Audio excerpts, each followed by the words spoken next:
کہنے لگا مجھے تمہارے ہاتھ کی چائے پینی ہے، چائے بناؤ، ٹرے میں رکھو اور میرے کمرے میں لے کر آؤ۔ سمجھ آ رہی ہے نا تمہیں میں تم سے کیا کہہ رہا ہوں؟ وہ مجھ سے یوں بات کر رہا تھا جیسے میں اس کی ملازمہ ہوں۔ میں نے کہا میں آپ سے کہہ چکی ہوں کہ میں کام کر رہی ہوں۔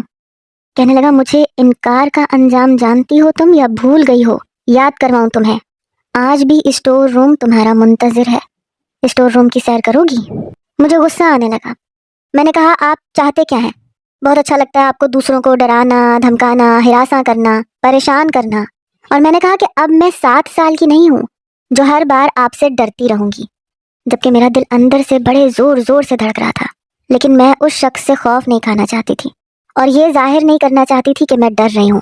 کہنے لگا میں تو دیکھ کر حیران ہوں کہ تم اب 7 سال والی نہیں رہی، اچھی خاصی خوبصورت اور جوان ہو گئی ہو، بلکہ ضرورت سے زیادہ ہی خوبصورت ہو گئی ہو۔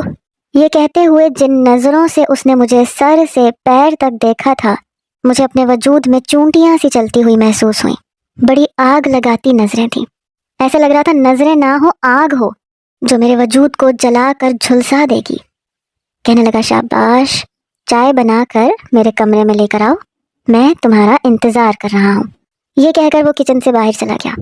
میں نے چائے بنائی، ایک ملازمہ کو بلایا اور چائے اس کے کمرے میں بھجوا دی۔ پلاؤ تقریباً تیار ہو چکا تھا، باقی کا کھانا بھی تقریباً تیار تھا۔ میں نے ٹیبل پر کھانا لگانا شروع کر دیا، ملازمین کو بھی سمجھانے لگی کہ کہاں کیا رکھنا ہے۔ کچھ ہی دیر میں سب لوگ کھانے کی ٹیبل پر موجود تھے۔ جس ملازمہ کو میں نے اسد کے کمرے میں چائے دے کر بھیجا تھا وہ بڑی بدحواس تھی، بار بار اپنی آنکھوں میں آنے والے آنسو پونچھ رہی تھی۔ جب میں پلاؤ کی ٹرے کچن میں لینے آئی تو میں نے دیکھا وہ ملازمہ رو رہی تھی۔ میں نے کہا تمہیں کیا ہوا ہے؟ کہنے لگی اسد صاحب نے مجھے دیکھتے ہی چائے کا کپ زور سے میرے پاؤں پر پٹک کے رکھ دیا، میرا پاؤں جل گیا ہے اور چائے کا کپ بھی ٹوٹ گیا ہے اور گرم گرم چائے میرے پیر پر گر گئی۔ میں نے جب اس کا پاؤں دیکھا تو سرخ ہو رہا تھا، مجھے بڑا غصہ آنے لگا اس شخص کے اوپر۔ کہنے لگی اسد صاحب کہہ رہے تھے کہ میں نے تمہیں چائے لانے کے لیے نہیں کہا تھا، جسے کہا تھا اسے کہو مجھے چائے لا کر دے۔ مجھے اس شخص پر بے تحاشا غصہ آنے لگا۔ میں نے کہا لعنت بھیجو اس کے اوپر، اپنے کمرے میں بیٹھا چائے کا انتظار کرتا رہے۔ میں آرام سے اپنے ڈائننگ ٹیبل پر پلاؤ رکھ کر وہیں بیٹھ گئی۔ سب لوگ کھانا کھا رہے تھے اور سب نے پلاؤ کی تعریف کی۔ تائی اماں بھی بڑی خوش تھی، کہنے لگی آج تو ماہرہ نے کمال کر دیا۔ تایا ابا اور میرے بابا بھی بہت خوش تھے۔ دادی نے مجھے انعام کے طور پر 5000 کا نوٹ دیا۔ ابھی ہم کھانا کھا ہی رہے تھے کہ بڑے غصے سے اسد ڈائننگ روم میں داخل ہوا، مجھے ہی غصے والی نظروں سے دیکھ رہا تھا۔ اتفاق تھا کہ میرے برابر والی کرسی خالی تھی اور میں جانتی تھی کہ وہ یہاں بیٹھ کر کون سی گھنونی حرکتیں شروع کرے گا۔ میں نے کھانا کھا لیا تھا، جیسے ہی وہ کرسی پر بیٹھا میں کرسی سے اٹھ کر کھڑی ہو گئی۔ دادی اماں کہنے لگی تمہیں کیا ہوا؟ میں نے کہا اماں صحیح میں کھانا کھا چکی ہوں، اس سے پہلے کہ میں اٹھ کر جاتی۔ کہنے لگا ادھر بیٹھو، میری پلیٹ میں چاول ڈالو، کیونکہ میں نے ابھی تک نہیں کھانا کھایا، جب تک میں کھانا کھا رہا ہوں یہاں بیٹھ کر مجھے کھانا ڈال کر دو۔ وہ تو مجھ پر یوں روب جما رہا تھا جیسے میں اس کی زر خرید غلام ہوں۔ میں نے اپنے بابا کی طرف دیکھا، وہ غصے سے اسد کو ہی دیکھ رہے تھے، شاید انہیں بھی اس کا لہجہ اور انداز اچھا نہیں لگا تھا۔ میں نے کہا سکینہ اماں ہے نا، وہ آپ کو کھانا ڈال دیں گی۔ سکینہ ہماری باورچن تھی، گھر کا زیادہ تر کام وہی سنبھالتی تھی اور وہاں موجود تھی۔ کہنے لگا میں کیوں ملازمہ کے ہاتھ سے کھانے لگا، تم چلو شاباش میری پلیٹ میں کھانا ڈالو۔ ابا کہنے لگے یہ تم کس لہجے میں بات کر رہے ہو ماہرہ سے، یہ کون سا طریقہ ہے بات کرنے کا؟ کہنے لگا کیوں، کیا یہ گھر کی فرد نہیں ہے؟ اس کا فرض نہیں بنتا کہ مجھے کھانا پلیٹ میں ڈال کر دے؟ اماں سائیں کہنے لگی وہ بے شک گھر کی فرد ہے لیکن تمہاری ملازمہ نہیں ہے۔ وہ کہنے لگا منگیتر تو ہے نا؟ یہ سن کر میری جان نکلی تھی۔ میری تائی اماں کہنے لگی اسد وہ بات بے معنی ہو چکی ہے، اور ویسے بھی اب وہ دور نہیں رہا کہ بچوں کے ساتھ زبردستی کی جائے، تم ان باتوں کو بھول جاؤ۔ کہنے لگا کیسے بھول جاؤں، بے غیرت تھوڑی ہوں جو اپنی بچپن کی منگ کو چھوڑ دوں۔ بلکہ اماں سائیں مجھے آپ سے یہی بات کہنی تھی کہ اب باقاعدہ منگنی کی رسم کرتے ہیں، اس سے پہلے کہ میں ایک بہت بڑی مصیبت میں پھنس جاتی۔ میں نے کہا لیکن مجھے یہ رشتہ قبول نہیں ہے۔ میری بات سن کر سبھی مجھے دیکھنے لگے اور سب سے زیادہ غصے اور حیرت سے اسد مجھے دیکھ رہا تھا۔ کہنے لگا تمہارے نزدیک بڑوں کی بات کی کوئی اہمیت نہیں ہے؟ میں لندن سے پڑھ کر آیا ہوں، وہاں کا آزاد ماحول دیکھ کر آیا ہوں، لیکن اپنی روایات کو نہیں بھولا۔ میں نے کہا لیکن اب پرانا دور نہیں رہا، ہمارے خاندان میں لڑکیوں کو بھی پورا حق ہے کہ وہ اپنی پسند اور ناپسند کا اظہار کر سکیں۔ میں نے اپنے بابا سے کہا، میں نے کہا بابا مجھے یہ رشتہ قبول نہیں ہے۔ یہ بات سن کر میرے بابا کہنے لگے ٹھیک ہے، اگر مائرہ کو اعتراض ہے تو ہماری طرف سے انکار ہے۔ یہ سن کر سب سے زیادہ خوش تائی اماں کو ہوئی، کیونکہ یقیناً وہ اپنے کسی بہن بھائی کی بیٹی اسد کے لیے لانا چاہتی تھی۔ میں یہ کہہ کر فوراً سے اپنے کمرے میں چلی گئی۔ کمرے میں آ کر میں نے سکون کا سانس لیا، کیونکہ اسد نامی مصیبت میرے سر سے ٹل چکی تھی۔ اگلے روز یونیورسٹی سے واپسی پر میرے ہوش اڑے تھے۔ آج مجھے لینے کے لیے ڈرائیور نہیں بلکہ اسد آیا تھا۔ اسے دیکھ کر میں نے کہا، ڈرائیور کہاں ہے؟ میں تمہیں نظر نہیں آ رہا؟ چلو بیٹھو، اتنا فارغ نہیں ہوں میں کہ تمہیں جواب دیتا پھروں۔ تمہیں گھر چھوڑنے کے بعد مجھے اور بھی بہت سے کاموں کے لیے جانا ہے۔ میں پچھلی نشست کا دروازہ کھولنے لگی تو کہنے لگا، تمہارا ڈرائیور نہیں ہوں میں، ادھر آؤ، میرے برابر والی سیٹ پر بیٹھو۔ میں پھر بھی پچھلی نشست پر جا کر بیٹھ گئی۔ اس نے گاڑی بہت تیز رفتاری میں چلانی شروع کی، اتنی تیز رفتار کہ میں سمجھ نہیں پا رہی تھی کہ وہ کر کیا رہا ہے۔ میرے ہوش اس وقت اڑے جب گاڑی انجانے راستوں پر رواں تھی۔ میں نے کہا، یہ آپ مجھے کہاں لے کے جا رہے ہیں؟ کہنے لگا، منہ بند رکھو اپنا۔ یہ کہنے کے بعد وہ مجھے ایک عمارت کے پاس لے گیا۔ گاڑی رکی، فرنٹ دروازہ زور سے بند کیا، پھر پچھلی نشست کھولی۔ وہ مجھے بازو سے پکڑ کے باہر نکالنے لگا۔ کہنے لگا، تم ابھی مجھ سے واقف ہی نہیں ہو، تم شاید بچپن بھول گئی ہو۔ میں تمہیں یاد دلاتا ہوں کہ مجھے انکار کرنے کا انجام کیا ہوتا ہے۔ میں بری طرح سے گھبرا گئی۔ جس جگہ وہ عمارت بنی ہوئی تھی آس پاس زیادہ رش نہیں تھا، زیادہ کچھ بھی بنا ہوا نہیں تھا۔ پتہ نہیں وہ کون سی جگہ تھی۔ وہ مجھے عمارت کے اندر لے گیا۔ میں اپنا بازو چھڑوانے کی کوشش کر رہی تھی، لیکن اس کی مضبوط گرفت سے اپنا بازو چھڑوانا میرے لیے آسان نہیں تھا۔ اس نے ایک گھر کا دروازہ کھٹکھٹایا۔ جیسے ہی دروازہ کھلا، وہاں پر 2-3 نوجوان تھے۔ وہ مجھے اندر لے گیا۔ کہنے لگا، آج تمہاری ساری اکڑ نکال کے رکھ دوں گا۔ یہ کہتے ہوئے وہ مجھے ایک کمرے میں لے گیا اور کمرے کا دروازہ بند کر دیا۔ میں سوچ بھی نہیں سکتی تھی کہ وہ اس نیچ حرکت پر بھی اتر سکتا ہے۔ اس نے اپنے دوستوں کے ساتھ مل کر